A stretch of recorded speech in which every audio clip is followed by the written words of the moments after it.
My name is Marie Haddad, and I'm running for VP Equity and Sustainability. Okay. Hi, I'm Avneet, and I'm running for Vice President, Equity and Sustainability. Mhm. So I have a little story that I can try to sum up. So I grew up in India in a society where women were systemically always oppressed, and as you can see during the current farmers' protest that is happening, we people have questions on why women are even protesting on streets. Why are they even taking part? And I grew up in that society. I went to a school where girls were not that encouraged to speak their mind, but I lived through that. And then when I came to SFU, I had some events when I felt like maybe I didn't feel included. I felt like some policies were. I just felt like I didn't belong here, maybe. But I still lived through the 3 years of SFU that I've been here till now. And then with everything that went on in 2020 with Black Lives Matter and now the farmers' protest, I feel like I have had enough, and I want people like me who have been systemically oppressed at some point of their life or maybe throughout their life to have a representation, and especially to have a representation in SFSS board. And yeah, I'm just here for that cause. Basically, for the past year, I started ultimately my student activism at SFU, and I began with being a co-organizer of the SFU athletic team name change. And really what the I Am Not Your Klansman campaign was all about was coming together as allies and amplifying Black athlete voices and against the racially insensitive team name. As we know, it was the Klan. But during this period, I think what's important to kind of bring up is that I saw a lot of gaslighting, a lot of racism and institutional harm, specifically on Black folk and POC folk.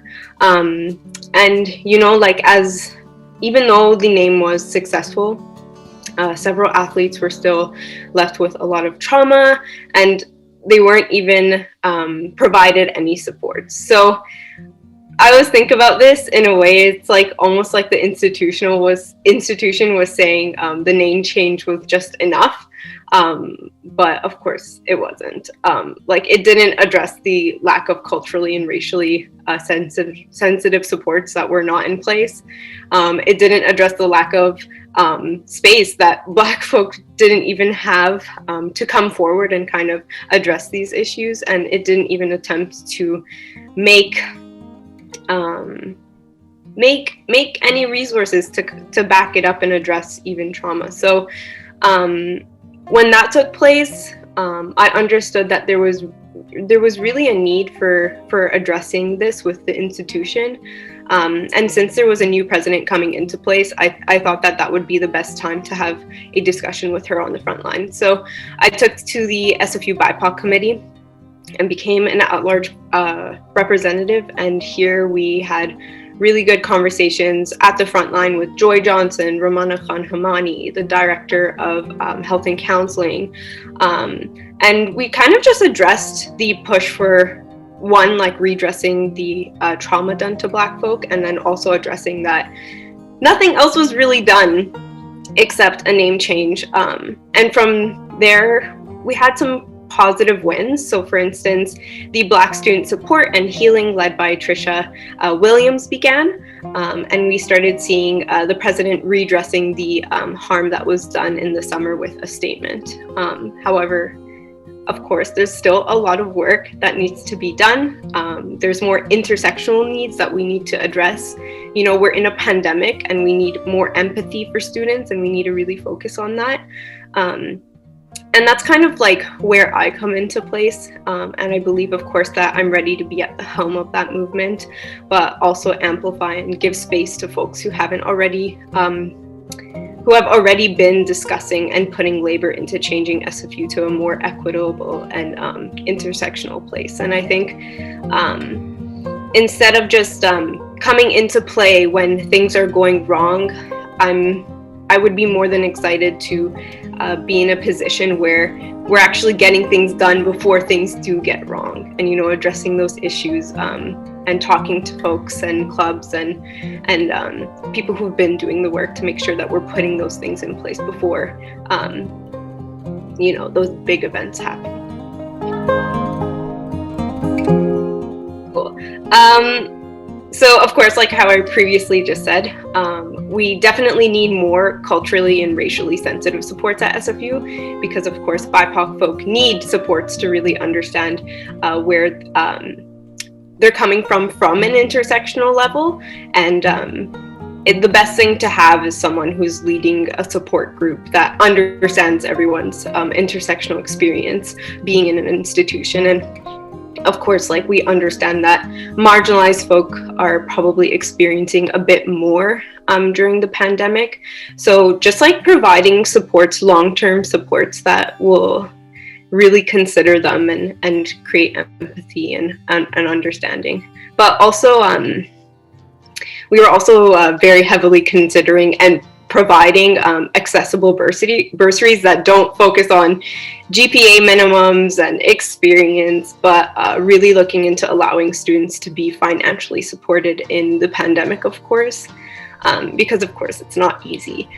And again, like, we need to be empathetic and support students at the level that they need, like not what we just think that they need, but what's needed on an intersectional level. And that's what it means to be equitable, right? So just like looking at them at what they're really experiencing on a personal level.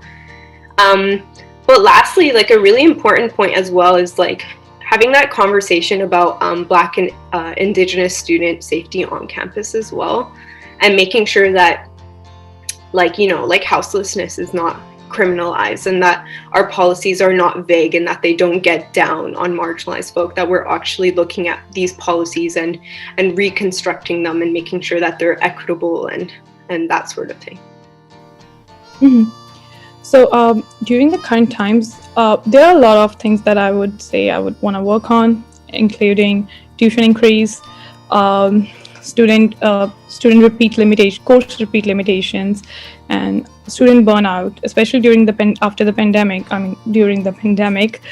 But as the VP Equity and Sustainability, one of my major concerns is to work towards a goal where every student in SFU feel like they belong, and they feel like they do represent somewhere.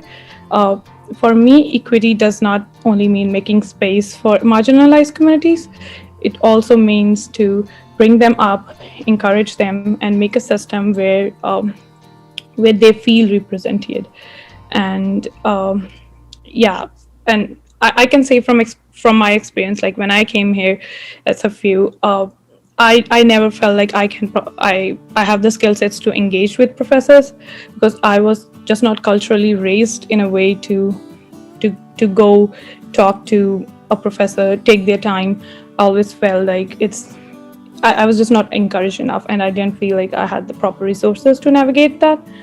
But on the other hand, I realized that there were students who felt like it was their right, who had the skill sets that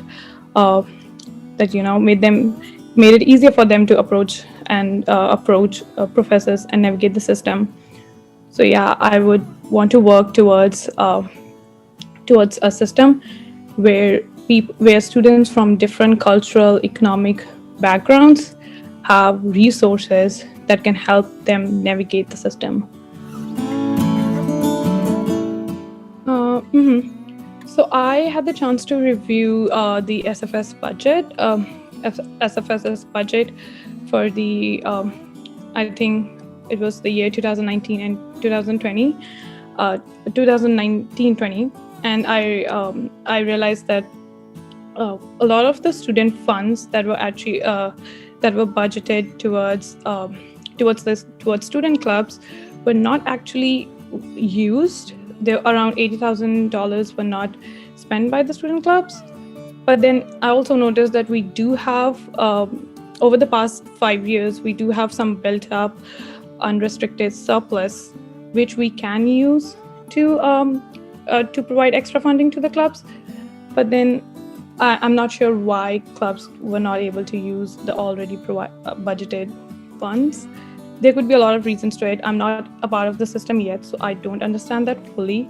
But I would say that yes, we need to review the granting process. We need to maybe review the funding process, and but yes, at the core, we have the responsibility to use this money appropriately and wisely, because every undergraduate student contributes towards this. And yeah, so if the clubs come up with a proper plan on the expenditure and why they need the extra money, and how they can, if they lay it out properly, and then I'll be up for a dialogue, and yeah, we can go from there. So for budget increases, that's not necessarily a realm that I'm focusing on, but I know our VP Finances and our VP Event Student Affairs are definitely looking into that work and supporting it as well. But I know Almost definitely has a couple things on that. Yes, I feel like tuition freeze is something that is beneficial to all of us as students. It's really essential to simply understand that students are in an exceptional circumstance in a pandemic, and it's not acceptable to be increasing like student tuition when students are already going through such a exceptional and hard time. We really need to come to the front lines with empathy that includes us, and that includes even like SFU governing bodies. Like, like when I heard SFU was raising tuition by 2%, I was like, wow, really? Like in a pandemic? And then they came forward again and said, you know what, we're going to increase it again. So a total of 4% just if you're, a Canadian resident, and it's even more for international students. So it's not even considerable. It doesn't focus on students and what they're actually going through, which is really unfortunate. So supporting the tuition freeze is something that's very, very essential, and lobbying the government, of course, is something that we're looking into and really supporting. So I strongly condemn SFU for thinking of increasing tuition fee during a pandemic. We already know that since the past 20 years, we have already the tuition increase have already outpaced inflation. So inflation is not the justification anymore at all. So definitely SFU needs to review their budget priorities and take student opinion in account for this. And another point to add on is that if you notice that the gap between domestic student and international student fee is huge at this point, and this makes international students this just separates them out a lot, and this needs revision, and SFU needs to see this. Okay, so I would say that I feel that until now, at least I have not read that SFU has not firmly accepted systemic and structural oppression, and also so I feel that they need to first accept this to move forward, and then also the second step would be self-assessment. They need to take student opinions from different communities, and they need to vigorously make efforts to do that, which is a must, because I've never felt heard, and I feel it's not enough. The efforts are just not enough. SFU needs to strongly have a dialogue around anti-racism, inclusion, diversity all the time. Most of the time, I just feel like I believe in SFU's intentions. I'm saying this again, but I feel like SFU always comes up with a statement when something goes wrong. So I feel that the dialogue around equity and diversity should always be up. And at last, I would just say SFU really needs to include inclusion diversity in their recruitment practices while they're recruiting staff members and faculty. And I would also like to see how SFU can make these dialogues and make these conversations happen with the faculty members, and let students see that what actions SFU is taking to have these dialogues. Yeah. Well, I also always like to say, like, policy is power. Policy is what brings, like, long-term change. And, you know, I do believe that, of course, like, EDI initiatives are really essential. However, if it's not centered around students, especially marginalized students, and really hitting at the issues of institutional issues and even racism at hand, it's not meaningful, you know? So sometimes, at least something that I and the progressives are looking at is making sure that policies are specific and that they benefit folks on an intersectional level, because that's essential. Like, you know, many times policies are vague and unspecific, and they actually get down on marginalized folks on campus, you know, whether that's concerning like safety, health, or resources. So of course, like, policy is essential. It's what creates long-term change, and yeah, I'll be focusing on that too. So there's something that I always say. I say change doesn't take time, it takes pressure. And I think students hold a lot of power, and as the SFSS, what we really want to do is push that and build student power, of course, stronger. And I do think that the SFSS, with the support of the students, they could do a lot of change. And have done a lot of change, especially if we're looking back at this year, all the change that's taken place, even in the AGM, even if we're talking about how grading schemes are constructed, if we're talking about, you know, like simply the SFU team name change.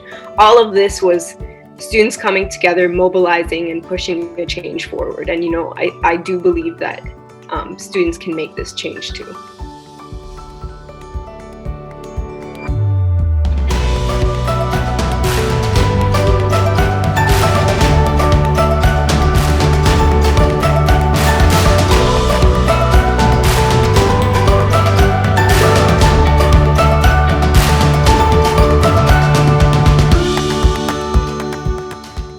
Yes, if you think I align with my thoughts, my opinions align with what you think, and if you think I can represent you, I would say please, I request you to vote for me.